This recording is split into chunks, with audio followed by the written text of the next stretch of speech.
Jonah chapter 2, verses 1 through 9. Jonah's prayer is poetic in form and has three movements, each beginning with a rehearsal of the prophet's impossible situation, and each culminating in an expression of his faith in spite of his impossible circumstances. The first movement is in verses 2 through 4. The second movement is in verses 5 through 6, and the third movement is in verses 7 through 9. Jonah acknowledged God's sovereignty verses 1 through 3, and submitted to it verses 4 through 9. Jonah 2 verse 1. Then Jonah prayed unto the Lord his God out of the fish's belly. When he was in the fish's belly. It may be asked, how could Jonah either pray or breathe in the stomach of the fish? Very easily, if God so willed it. And let the reader keep this constantly in view. The whole is a miracle, from Jonah's having been swallowed by the fish till he was cast ashore. It was God that had prepared the great fish. It was the Lord that spoke to the fish, and caused it to vomit Jonah upon the dry land. All of this is a miracle. It is such a shame that we, like Jonah, wait until we are in dire circumstances before we cry out to God. I am sure this is the most urgent prayer that Jonah has ever prayed. Notice, God is still Jonah's God, even while he is in this peril. Jonah 2 verse 2 and said, I cried by reason of mine affliction unto the Lord, and he heard me. Out of the belly of hell cried I, and thou heardest my voice. Out of the belly of hell. The phrase does not necessarily indicate that Jonah actually died. Sheol frequently has a hyperbolic meaning in contexts where it denotes a catastrophic condition near death. Later Jonah expressed praise for his deliverance from the pit, speaking of his escape from certain death. I am sure that being in this fish's belly seemed like hell to Jonah. Jesus preached while he was in hell during the 3 days. I doubt seriously that Jonah felt so confident that he would return to the earth. God had to do this to get Jonah in a position to obey his request. Notice the word, cried. This means that the prayer was like a pleading with God to forgive him and remove him from this fish. The best statement in the verse above is, and he heard me. We are never so far down that God will not hear our earnest prayer. Hell is the word Sheol, which means Hades, or the world of the dead. Jonah thought himself to be as good as dead. Jonah 2 verse 3, for thou hadst cast me into the deep, in the midst of the seas, and the floods compassed me about. All thy billows and thy waves passed over me.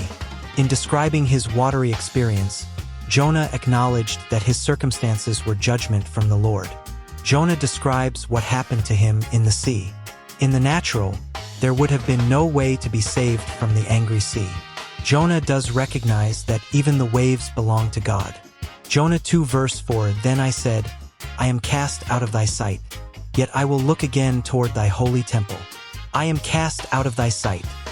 In chapter 1 verse 3, Jonah ran from the Lord's presence. Here he realizes that the Lord has temporarily expelled him. Jonah was very much like many of us. He had looked away from the temple until he got into a problem that he could not fix. Then he cries to God for his help. He was desperate at this point. When he first was cast into the sea, he thought God had killed him for his disobedience. Hope sprang up in Jonah when he looked again to God. Jonah 2 verse 5, the waters compassed me about, even to the soul. The depth closed me round about, the weeds were wrapped about my head. The phrase, even to the soul, describes Jonah's total person, both physically and spiritually. This reminds me of an old song that says, I was sinking deep in sin, far from the peaceful shore. Jonah, too, was sinking in the sin of his own making. He was tangled in weeds, which symbolized the cares of this world. He was a victim of his own making. There is no way to come out of this, or life's other entanglements, without God. He is the only hope. Jonah 2 verse 6, I went down to the bottoms of the mountains. The earth with her bars was about me forever. Yet hast thou brought up my life from corruption, O Lord my God. I went down to the bottom of the mountains, which are in the midst of the sea, whither the fish carried him, and where the waters are deep, or the bottom of rocks and promontories on the shore of the sea, and such vast rocks hanging over the sea, whose bottoms were in it, it seems are on the shore of Joppa, near to which Jonah was cast into the sea. The earth with her bars was about me forever. That is, the earth with its cliffs and rocks on the seashore, which are as bars to the sea, that it cannot overflow it. These were such bars to Jonah, that could he have got clear of the fish's belly, and attempted to swim to shore, he could never get to it, or over these bars, the rocks and cliffs, which were so steep and high. Yet hast thou brought up my life from corruption, O Lord my God. Notwithstanding these difficulties, which were insuperable by human power, and these seeming impossibilities of deliverance, yet the Lord brought him out of the fish's belly, as out of a grave, the pit of corruption, and where he must otherwise have lain and rotted, and freed his soul from those terrors which would have destroyed him. And by this also we learn that this form of words was composed after he came to dry land. Herein likewise he was a type of Christ, who, though laid in the grave, was not left there so long as to see corruption.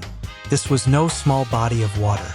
It appeared to Jonah that he was locked in this watery grave with no way he could return to life or to the earth. He was helpless and alone in the bottom of the sea. He felt that the fish that swallowed him would be his grave forever. He was in the stomach of this fish. This would be corruption to the utmost. Perhaps he is speaking of the corruption of his own life.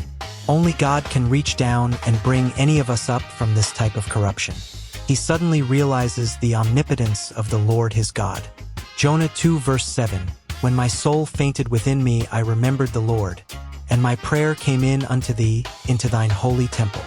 When my soul fainted, or when Jonah had given up all hope of life, my prayer came in unto thee. Here prayer is personified, and is represented as a messenger going from the distressed, and entering into the temple of God, and standing before him. This is a very fine and delicate image. This clause is one of those which I suppose the prophet to have added when he penned this prayer. At the time this was written, the presence of God dwelled in the temple in Jerusalem over the mercy seat. When Jonah looked to the temple, he was looking to God. There was no hope in the natural for Jonah. He fainted from fear of death in the fish. God brought him hope. His remembering of the Lord caused God to hear his prayer. Jonah 2 verse 8. They that observe lying vanities forsake their own mercy. They that observe lying vanities, they that trust in idols, follow vain predictions, permit themselves to be influenced with foolish fears, so as to induce them to leave the path of obvious duty. In leaving the God who is the fountain of mercy, they abandon that measure of mercy which he had treasured up for them. This is no time for pride. He would humble himself before God at this point. To observe other gods or idols will get you no help at all. Psalms chapter 146 verse 5. Happy is he that hath the God of Jacob for his help, whose hope is in the Lord his God. Psalms chapter 33 verse 18. Behold, the eye of the Lord is upon them that fear him, upon them that hope in his mercy. Jonah 2 verse 9. But I will sacrifice unto thee with the voice of thanksgiving. I will pay that I have vowed. Salvation is of the Lord. I have vowed. Jonah found himself in the same position as the mariners, offering sacrifices and making vows. In light of chapter 3 verse 1 through verse 4, Jonah's vow could well have been to carry out God's ministry will for him by preaching in Nineveh. We see in this a repentant heart. Jonah has nothing to sacrifice but his praise. Hebrews chapter 13 verse 15. By him therefore let us offer the sacrifice of praise to God continually. That is, the fruit of our lips giving thanks to his name. Salvation is of the Lord. Acts 4 verse 12. Neither is there salvation in any other, for there is none other name under heaven given among men, whereby we must be saved. Ephesians 2 verse 8. For by grace are ye saved through faith, and that not of yourselves. It is the gift of God. Jonah knows that his only hope is in God. Jonah 2 verse 10. And the Lord spake unto the fish, and it vomited out Jonah upon the dry land. The Lord spoke.